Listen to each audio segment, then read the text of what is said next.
नमस्कार, सिटी न्यूजच्या बुलेटिनमध्ये प्रेक्षकांचं मनपूर्वक स्वागत। आज दिनांक 3 जून 2026 वार बुधवार। पत्रकारितेची सुरुवात करूया सुविचार मालेने।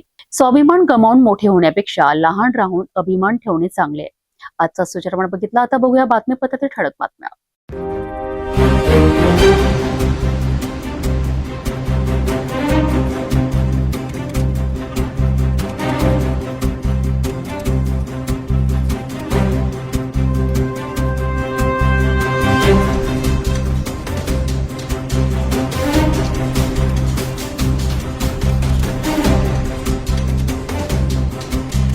आपण ठळक बातम्या बघितल्या, आता घेऊया छोटासा ब्रेक। शादी और ब्याह की शुरुआत आराधना साड़ी के साथ। Aradhana wholesale shopping mall L2 Bijland complex, Nandgaon Peth, Amravati, Jawahar road, Amravati. Break नंतर बघूया सविस्तर बातम्या।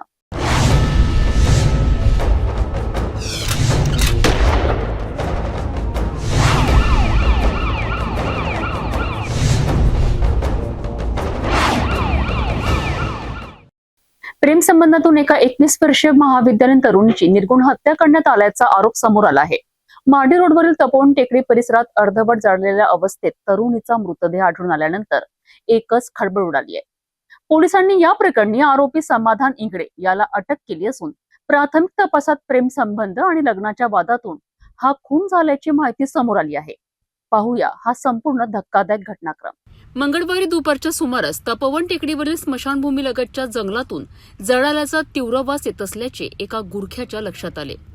संशय आल्याने त्यांनी परिसरात पाहणी केली असता एका खड्ड्यात अर्धवट जाळलेला मृतदेह आढळून आला। या घटनेची माहिती तत्काळ गाडगेनगर पोलिसांना देण्यात आली। घटनास्थळी दाखल झालेल्या पोलिसांनी परिसराची पाहणी केली असता मृतदेहावर गंभीर जखमांच्या खुणा आढळून आल्या। तसेच घटनास्थळावरून एक लोखंडी रॉडही जप्त करण्यात आली। धारदार शस्त्र किंवा इतर हत्याराच्या साहाय्याने हत्या करण्यात आल्याचा संशय पोलिसांनी व्यक्त केलाय। तपासादरम्यान मृत तरुणी आणि आरोपी समाधान इंगळे यांच्यात प्रेम संबंध असल्याची माहिती समोर आली आहे। मात्र आरोपीकडून होत असलेल्या त्रासामुळे तरुणीने आपल्या कुटुंबियांकडे याबाबत तक्रार केली होती। दरम्यान येत्या 25 जून रोजी तिचा विवाह दुसऱ्या युवकासोबत निश्चित झाला होता। याच कारणावरून आरोपी संतप्त झाला आणि त्याने तरुणीची हत्या केल्याचा प्राथमिक निष्कर्ष पोलिसांनी काढला आहे। आता आम्हाला असं नेमकं पहिले काही माहीत नव्हतं, पण ते जे प्रेत पाहिल्यानंतर आम्ही ते पण तो हा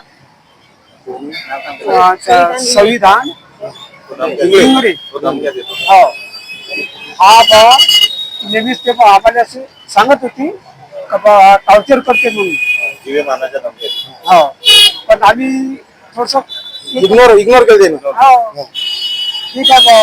महाराष्ट्रामध्ये काय चालू आहे? अरे आता हे 25 तारखेला त्याचं मॅरेज ठरलं होतं, पण आता हे काय घटना घडली आम्हाला, पण ज्यांनी काही केली घटना घडवली त्यांना अशी शिक्षा कठोर शिक्षा द्यावं आणि फाशीची शिक्षा करण्यात यावी ही सर्वात विनंती आहे। एवढीच विनंती।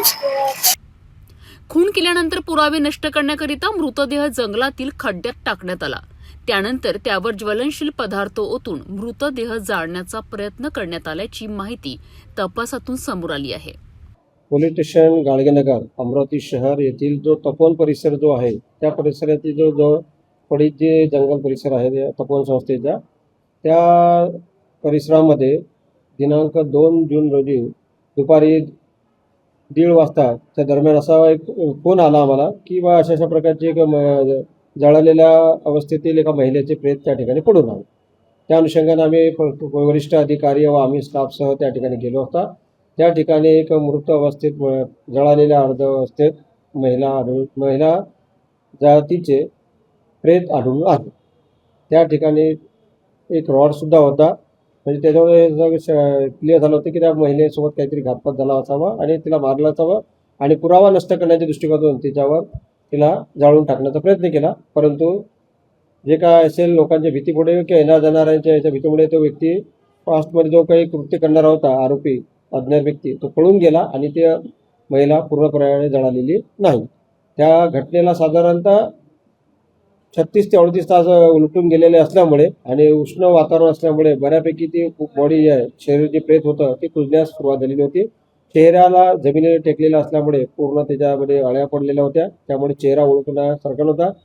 आणि महिलेच्या अंगावरील जे काही अर्धवट जळालेले कपडे होते, जो स्टॉल होता, गुंडाळलेला चेहरा आणि इकडे हातापायाला असलेले नखपालिश आणि हातात अंगावर असलेला पिवळ्या कलरचा जो काही ड्रेस होता, तुकडा उरलेला आहे, त्याच्यावरून जे काही एक पोलीस स्टेशन फैजलपुरा हद्दीत राहणारे राजुरा गावातील या घटनेपासून 200 मीटर अंतरावरील जे इसम आहे, थोरात नावाची व्यक्ती जे आहेत, त्या व्यक्तींनी त्यांची ही मुलगी नातेवाईक असल्याचे सांगितले. त्याबद्दल त्यांनी पोलीस स्टेशन फैजलपुरा येथे ते काही मिसिंगची तक्रार घरून गेल्यावर दाखल करणार आहेत, परंतु दाखल झाली की नाही अद्याप माहिती घेणे सुरू आहे. आणि त्यांनी बघितले की हे आमचेच नातेवाईक आहे असं त्यांनी प्रथमदर्शनी सांगितलेले आहे. परंतु प्रेताची कुजलेली अवस्था आणि त्या अनुषंगाने तिच्या आईवडिलांना त्या ठिकाणी बोलावण्यात आले. आईवडील आज सकाळी फॉर्च्युनरवर ज्यावेळेस प्रेत आणले त्यावेळेस त्यांनी प्रथमदर्शनी सांगत आहेत की बा हे माझ्या मुलीचे आहे, परंतु अद्याप कन्फर्म होणे बाकी आहे. त्या दृष्टिकोनातून पोलीस PVM करत आहेत. सोबतच DNA टेस्ट मॅच करून घेण्यात येत आहे. मुलीचे आईवडील आणि मुलीचे जे काही प्रेत जे मिळालेलं आहे त्या मुलीचे सुद्धा प्रेतचा DNA टेस्टसाठी प्रयत्न करत आहोत. आम्ही ते करून घेण्यात आहोत. ते जी मुलगी निघून गेलेली होती तिचं नाव होतं काजल जितेंद्र इंगळे.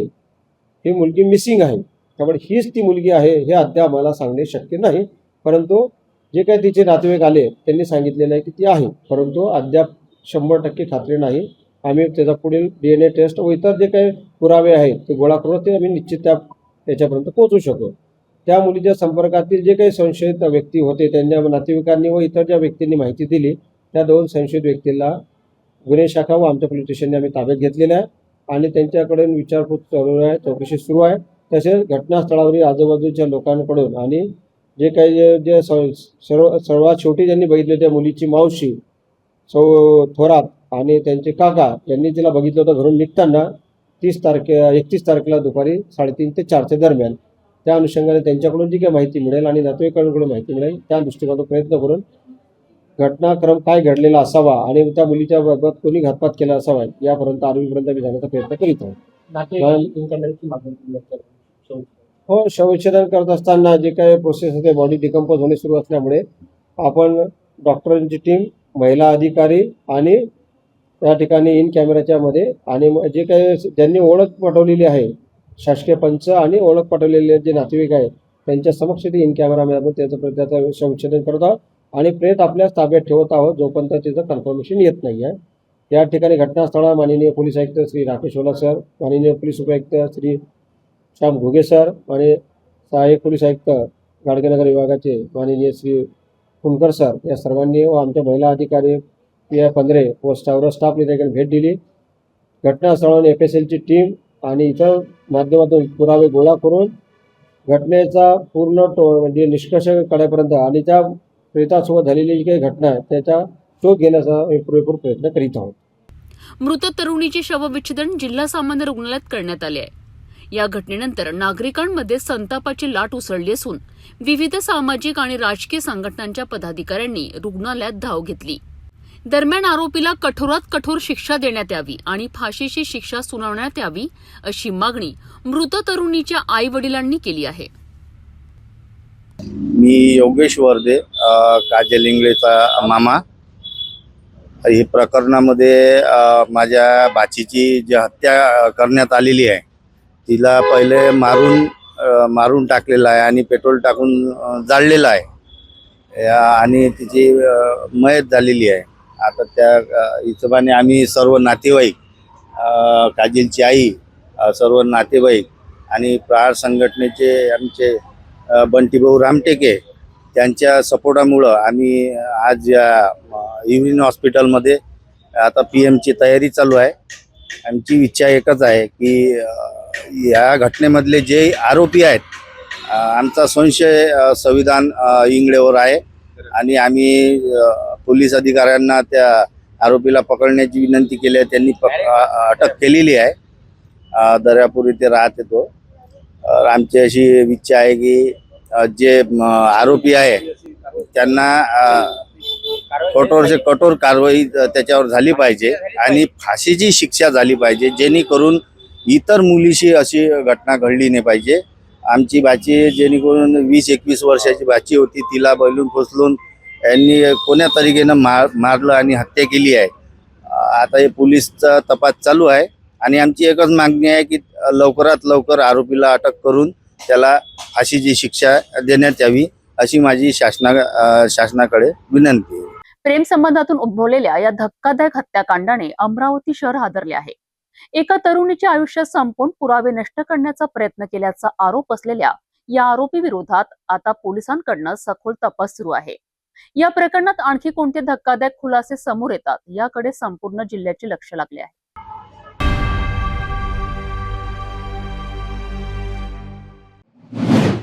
अमरावती शहर पुन्हा एकदा चाकू हल्ल्याच्या घटनेने हादरले आहे. गाडगेनगर पोलीस ठाण्याच्या हद्दीतील चिलम छावणी परिसरात किरकोळ वादातून 2 तरुणांवर जीवघेणा चाकू हल्ला करण्यात आलाय. जखमींची प्रकृती गंभीर असल्याने त्यांना खासगी रुग्णालयात हलविण्यात आले आहे. नेमका वाद कशामुळे झाला आणि हल्लेखोर कोण आहेत याचा तपास आता गाडगेनगर पोलीस तपास करीत आहे. अमरावतीच्या चिलम छावणी परिसरात घडलेल्या या घटनेमुळे परिसरात भीतीचे वातावरण निर्माण झाले आहे. मिळालेल्या माहितीनुसार अजय काळे यांच्या घरी आलेले पाहुणे कार्तिक लोमटे आणि लकी चव्हाण हे परिसरात उभे असताना काही तरुणांशी त्यांचा वाद झाला. या वादानंतर संबंधित तरुणांनी जाताना दोघांनाही धमकी दिली की तुम्हाला सोडणार नाही. या धमकीनंतर काही वेळातच ते पुन्हा घटनास्थळी परत आले आणि त्यांनी कार्तिक लोमटे व लकी चव्हाण यांच्यावर धारदार चाकूने हल्ला चढवला. अचानक झालेल्या या हल्ल्यात दोघेही गंभीर जखमी झालेत. परिसरातील नागरिकांनी तत्काळ मदत करत जखमींना उपचाराकरिता शासकीय रुग्णालयात दाखल केले. मात्र प्रकृती गंभीर असल्यामुळे डॉक्टरांनी पुढील उपचाराकरिता त्यांना खासगी रुग्णालयात रेफर केले. घटनेची माहिती मिळताच गाडगेनगर पोलीस घटनास्थळी दाखल झाले आणि तपासाला सुरुवात केली. हल्ल्याचे नेमके कारण काय होते, पूर्वीचा कोणता वाद होता का, याचा शोध पोलीस घेत आहे. दरम्यान हल्ल्यानंतर आरोपी घटनास्थळावरून फरार झाले असून त्यांचा शोध घेण्यासाठी पोलिसांची पथके रवाना करण्यात आली आहे. अमरावती शहरात वाढत चाललेल्या अशा हिंसक घटनांमुळे नागरिकांमध्ये चिंता व्यक्त केली जात आहे. पोलीस स्टेशन गाडगेनगर हद्दीमधील चिलम छावणी परिसरामध्ये काल रात्री काही मुलांचा आणि अजय बंडू काळे यांचे जे नातेवाईक होते लोमटे आणि चव्हाण त्यांच्याकडे आलेले पाहुणे त्यांच्यासोबत वादावादी झाली. इतर धर्मीय युवक होते ते आणि त्यांच्या वादावादीमध्ये तुमको छोडेंगे नाही असं करून ते निघून गेलेत आणि थोड्या वेळाने त्या ठिकाणी पुन्हा ते परत आले. दोन इतर साथीदारांना घेऊन आलेत आणि कार्तिक लोमटे आणि लकी चव्हाण या 2 युवकांना त्यांनी चाकूचा वार करून गंभीर दुखापत केलेली आहे. त्यांचा एक्झॉन पहिले तर इरवी नंतर एक्झॉन हॉस्पिटल तो उपचार सुरू आहे. त्या अनुषंगाने पोलीस स्टेशन गाडगेनगर या ठिकाणी गुन्हा दाखल करण्यात आलेला आरोपी ताब्यात घेऊन पुढील कारवाई करीत आहेत. चिलम छावणी परिसरातील या चाकू हल्ल्याने कायदा आणि सुव्यवस्थेचा प्रश्न पुन्हा एकदा ऐरणीवर आला आहे. जखमींवर उपचार सुरू असून आरोपी अद्याप फरार आहे. या प्रकरणात गाडगेनगर पोलिसांचा तपास सुरू आहे.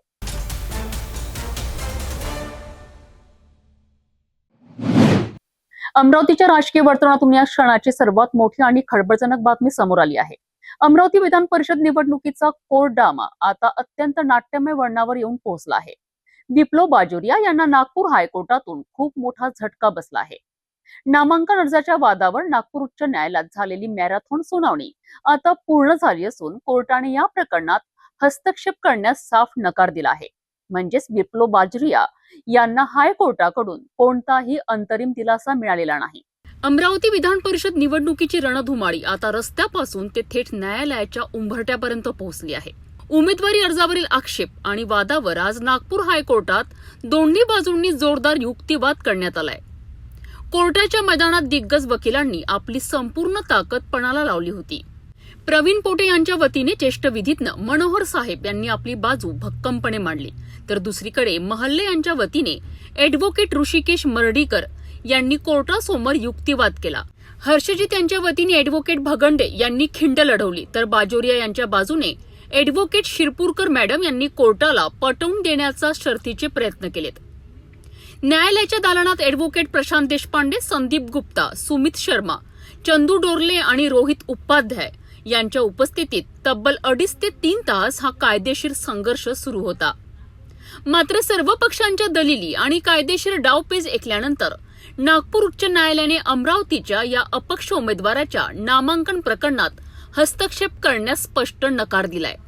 हायकोर्टातून अंतरिम दिलासा न मिळाल्यामुळे आता बाजोरिया गटासमोर या निवडणुकीच्या शर्यतीत टिकून राहण्याकरिता देशातील सर्वोच्च न्यायालय म्हणजे सुप्रीम कोर्टाचे दरवाजे खटखटण्याशिवाय दुसरा कोणताही पर्याय उरलेला नाही. हायकोर्टाच्या या भूमिकेनंतर आता अमरावती विधान परिषदेची ही संपूर्ण लढाई पूर्णपणे फिरली आहे. दिलासा मिळण्याची आशा बाळगून असलेल्या बाजोरिया समर्थकांमध्ये सध्या शांतता पसरली आहे, तर दुसरीकडे विरोधी गट आता अधिकच आक्रमक झाला आहे. आता सर्वात मोठा प्रश्न हा आहे की या राजकीय चक्रव्यूहातून बाहेर पडण्याकरिता बिप्लोब बाजोरिया आता दिल्लीची वारी करणार का? सुप्रीम कोर्टात त्यांना दिलासा मिळणार की अमरावतीची ही राजकीय बाजी त्यांच्या हातातून निसटणार?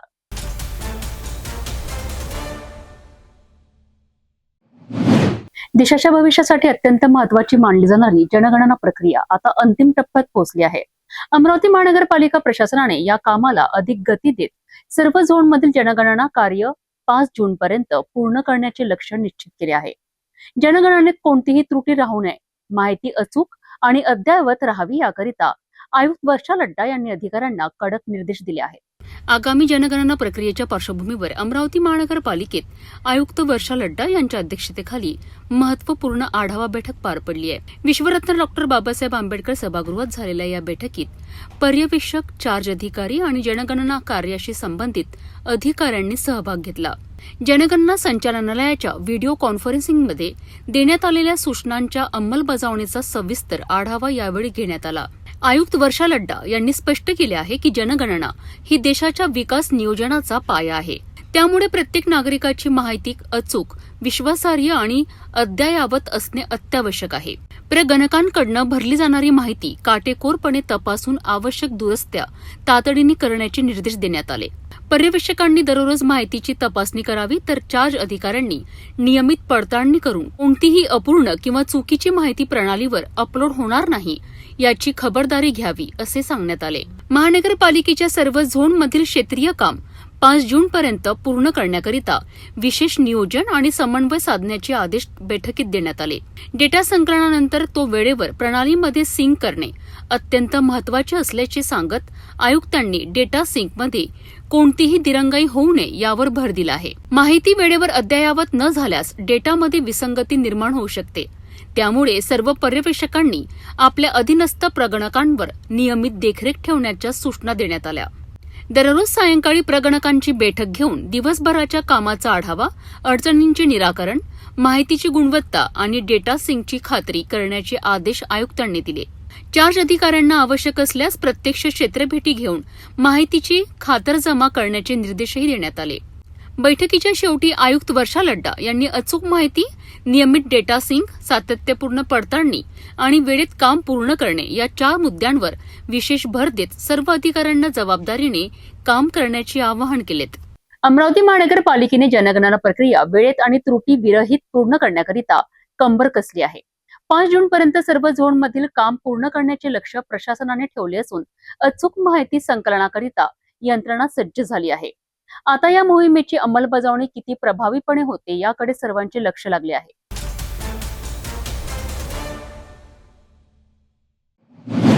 देशभरातील लाखो विद्यार्थ्यांच्या भविष्याशी खेळ झाल्याचा आरोप असलेल्या नीट पेपर फुटी प्रकरणावरनं आता संतापाची लाट उसळली आहे. केंद्र सरकार आणि राष्ट्रीय परीक्षा संस्थांच्या विरोधात विद्यार्थी संघटना आक्रमक झाल्या असून अमरावतीत NSUI अर्थात national student union of India ने थेट मशाल मोर्चाची घोषणा केली आहे. शिक्षण मंत्री धर्मेंद्र प्रधान यांच्या राजीनाम्याची मागणी करत विद्यार्थ्यांच्या न्यायासाठी रस्त्यावर उतरणार असल्याचा इशारा NSUI ने दिला आहे.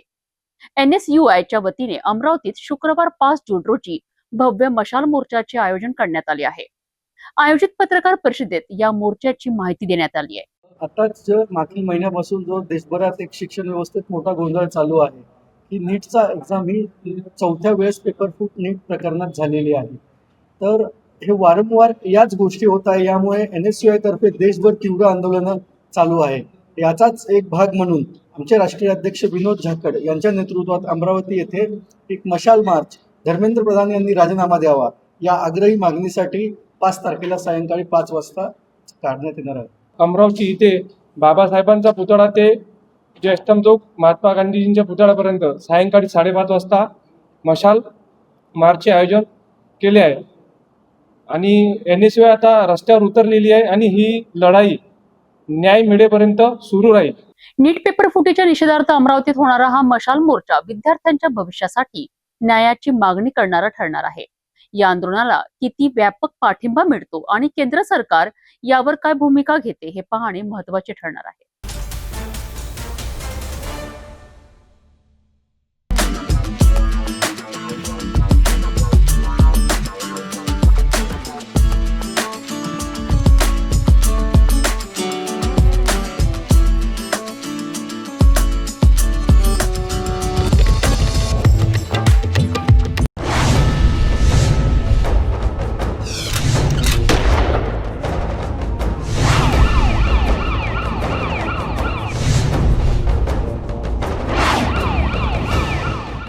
नागपुरातील कळमना पोलिसांनी अवघ्या 12 तासात घरफोडीचा मोठा गुन्हा उघडकीस आणत उल्लेखनीय कामगिरी केली आहे. तब्बल 11 लाखांहून अधिक रुपयांची चोरी झालेल्या या प्रकरणात पोलिसांनी 6,50,000 रुपयांचा मुद्देमाल जप्त केलाय. तांत्रिक तपास, CCTV विश्लेषण आणि गुप्त माहितीच्या आधारे आरोपींपर्यंत पोहोचण्यात पोलिसांना यश आले. कळमना पोलीस ठाण्याच्या हद्दीतील दालमिल रोड परिसरात असलेल्या राहुल सिरॅमिक्स प्रायव्हेट लिमिटेडच्या गोदामात अज्ञात चोरट्यांनी धाडसी घरफोडी केली आहे. फिर्यादी राहुल जयचंद्र बत्रा यांच्या मालकीच्या या गोदामाच्या छतावरील टीन उचलून आरोपींनी आत प्रवेश केला आणि टाईल्स, सॅनिटरी साहित्य तसेच सेफी फिटिंगचा तब्बल 11,39,710 रुपयांचा माल चोरून नेला. या प्रकरणी कळमना पोलिसांनी भारतीय न्याय संहिता 2023 अंतर्गत विविध कलमान्वये गुन्हा दाखल करून तपासाला सुरुवात केली आहे. गुन्ह्याचे गांभीर्य लक्षात घेऊन पोलीस उपायुक्त अन्नपूर्णा सिंह यांनी विशेष तपास पथकाची स्थापना केली आहे. पोलीस उपनिरीक्षक संतोष कुमार रामलोड यांच्या नेतृत्वाखालील पथकाने तातडीने तपासाची सूत्रे हाती घेतली. या तपासादरम्यान परिसरातील 20 ते 35 CCTV कॅमेऱ्यांचे बारकाईने विश्लेषण करण्यात आले. त्याचबरोबर स्थानिक बातमीदार आणि गुप्त माहितीदारांच्या माध्यमातून माहिती संकलित करण्यात आली आहे. तांत्रिक माहिती आणि मानवी गुप्त माहितीचा अचूक वापर करत पोलिसांनी संशयितांवर लक्ष केंद्रित केले आणि सापळा रचून आरोपींपर्यंत पोहोचण्यात यश मिळवलेत. अवघ्या 12 तासांच्या आत घरफोडीचा गुन्हा उघडकीस आणत पोलिसांनी 6,50,000 रुपयांचा मुद्देमाल जप्त केलाय. या जलद आणि प्रभावी कारवाईमुळे कळमना पोलिसांच्या तपास कौशल्याचे पुन्हा एकदा दर्शन घडले आहे. बाहेरील राज्यातील 3 इसम घरफोडी करण्याच्या उद्देशाने नागपूर शहरामध्ये आलेले आहेत. त्या बातमीच्या आधारावर घरफोडी विरोधी पथक ते सर्व अधिकारी अंमलदार बातमीतील ठिकाणी गेलो असता त्या ठिकाणी हॉटेल लॉजेस चेक केले, काही गेस्ट हाऊस चेक केले. तेव्हा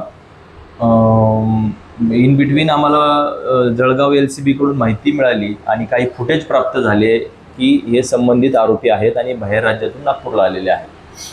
मग ते फुटेजमधले आरोपी आणि त्या हॉटेलमध्ये सापडलेल्या आरोपीचं साम्य आढळून आल्यामुळं आम्ही त्यांच्याकडे इंट्रोगेट केलं असता तेच आरोपी असल्याची आमची खात्री पटली आणि आम्ही त्यांना ताब्यात घेतलं. त्या आरोपींची नावे आहेत राजू जसपाल सिंग, वय 42 वर्ष, राहणार वशिष्ठ कॉलनी, मोहननगर, ठाणेसर, कुरुक्षेत्र, जिल्हा कुरुक्षेत्र, राज्य हरियाणा. भोला उर्फ बिरेंदर सुखदेव पासवान, वय 40 वर्ष, गाव बहादूर मेघ छपडा, मुशहरी बलोद, जिल्हा मुजफ्फरपूर, बिहार. आणि राजेश पारस शहा, वय 52 वर्ष, राहणार गाव सिमरहिया, थाना मडोरा, जिल्हा छपरा, बिहार.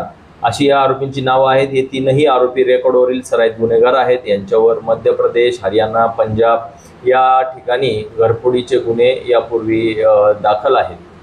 या आरोपींकडून सोन्या चांदीचे दागिने, 143 ग्रॅम सोन्याचे दागिने, 112 ग्रॅम चांदीचे दागिने, रोख 10,000 रुपये, त्यांचे मोबाईल आणि घरफोडी करण्यासाठी वापरात असलेलं साहित्य असा एकूण 22,19,500 रुपयांचा मुद्देमाल सीज करण्यात आलेला आहे. आणि त्यांना पुढील कारवाईसाठी पोलीस स्टेशन गणेश पेठ या ठिकाणी हस्तांतरित करण्यात आलेलं असून त्यांच्या मार्फतीने जळगाव LCB बाजारपेठ पोलीस स्टेशन भुसावळ येथील टीमने त्यांना पुढील कार्यवाहीसाठी घेऊन गेलेले आहे.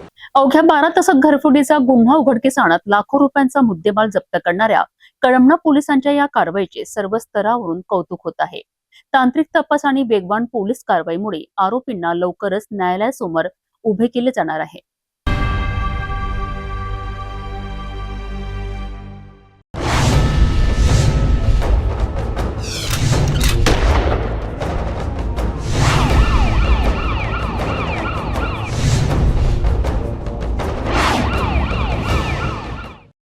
नागपुरात गुन्हे शाखेच्या युनिट क्रमांक 6 ने अंमली पदार्थांविरोधात मोठी कारवाई करत डोडा पावडरची तस्करी करणाऱ्या दोघांना अटक केली आहे.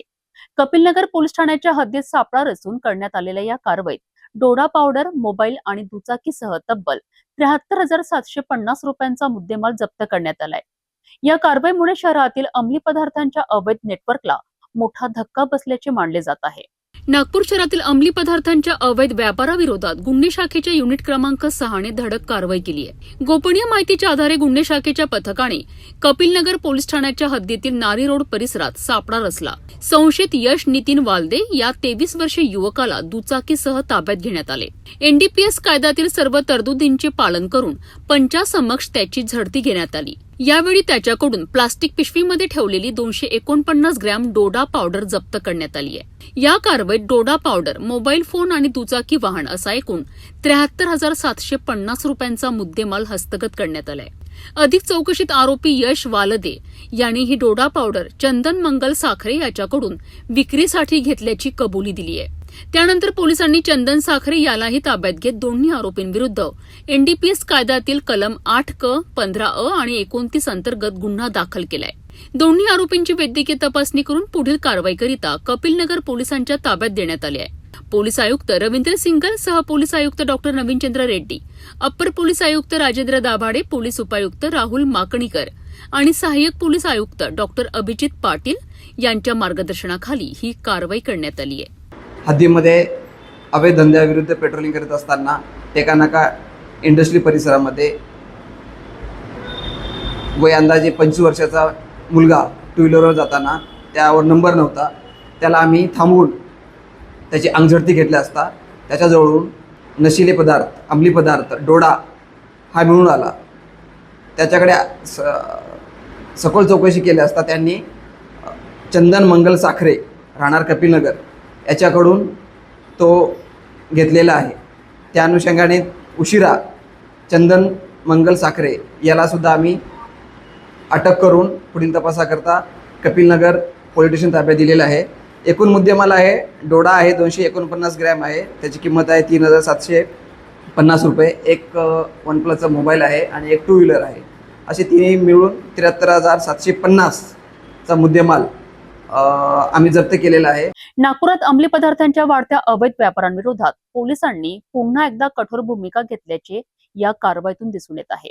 आता या रॅकेटमध्ये आणखी कोणाचा सहभाग आहे याचा तपास पोलीस करीत आहेत.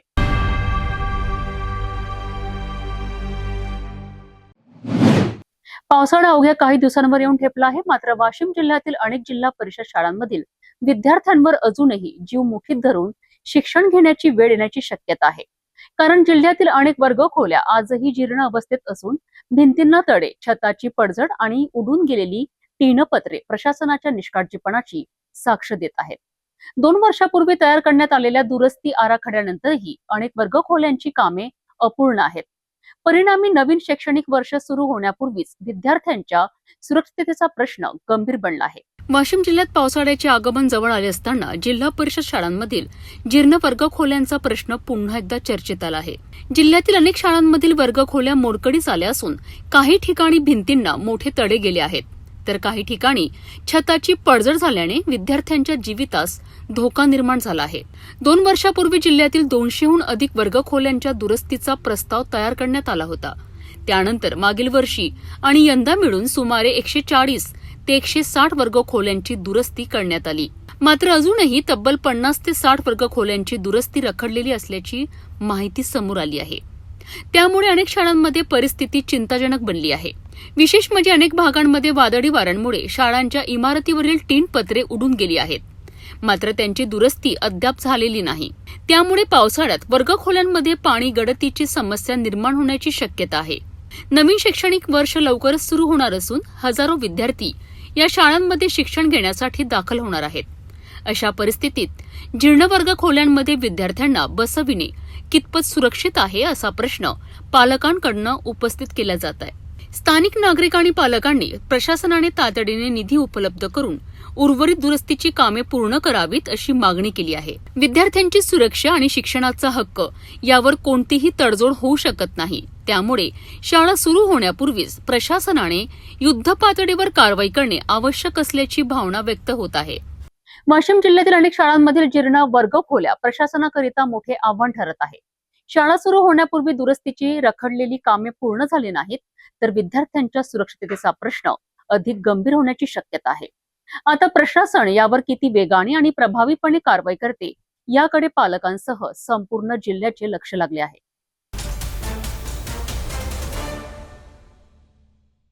जाता जाता पुन्हा एकदाच्या ठळक बातम्या.